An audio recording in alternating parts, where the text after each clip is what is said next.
கர்த்தர் இன்று உங்களிடம் சொல்லுகிறார், நாளைக்கு என்ன ஆகும்னு நினைச்சு இன்னைக்கு கிடைத்திருக்கிற சமாதானத்தை இழந்துடாதீங்க. கேளுங்க. பைபிள்ல மத்தேயு அதிகாரம் 6:34 இப்படி சொல்லப்பட்டிருக்கு.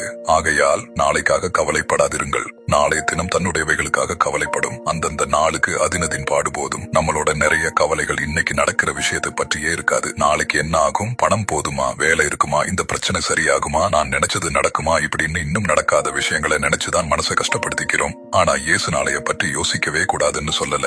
நாளைய கவலையை இன்னைக்கே சுமக்காதீங்கன்னு சொல்கிறார். நாளைக்கு என்ன நடக்கும்னு உங்களுக்கு தெரியாம இருக்கலாம், ஆனா நாளை வரும்போதும் தேவன் அங்கே இருப்பார். இன்னைக்கு உங்களுக்கு தேவையான பலனை இன்னைக்கு கொடுப்பார், நாளைக்கு தேவையான பலனை நாளைக்கு கொடுப்பார். ஆனா நாம என்ன பண்றோம், நாளைக்கு சுமக்க வேண்டிய பாரத்தையும் இன்னைக்கே தூக்கிட்டு நடக்கிறோம். அதனாலதான் மனசு சோர்ந்து போகுது. இன்னைக்கு உங்களால் மாற்ற முடியாத ஒரு விஷயத்தை நினைச்சு பயந்துட்டு இருந்தா அதை தேவன் கிட்ட விட்டுடுங்க. தேவனே, நாளைக்கு என்ன நடக்கும்னு எனக்கு தெரியாது, ஆனா என் நாளை உங்க கையில இருக்குன்னு நான் நம்புறேன். இன்னும் நடக்காத விஷயங்களை நினைச்சு பயப்படாம இன்னைக்கு நீங்க கொடுத்திருக்கிற நாளை சமாதானத்தோட வாழ எனக்கு உதவி செய்யுங்கன்னு ஜெபிங்க. நினைவில் வைங்க, நாளைய பற்றிய பதில் இன்னைக்கு உங்களுக்கு இல்லாம இருக்கலாம், ஆனா நாளைய நடத்த போகிற தேவன் இன்னைக்கும் உங்களோட இருக்கிறார். இந்த வசனம் உங்கள் மனதை தொட்டிருந்தால், இதை யாருக்காவது உதவும் என்று நினைத்தால் அவர்களுடன் ஷேர் பண்ணுங்க.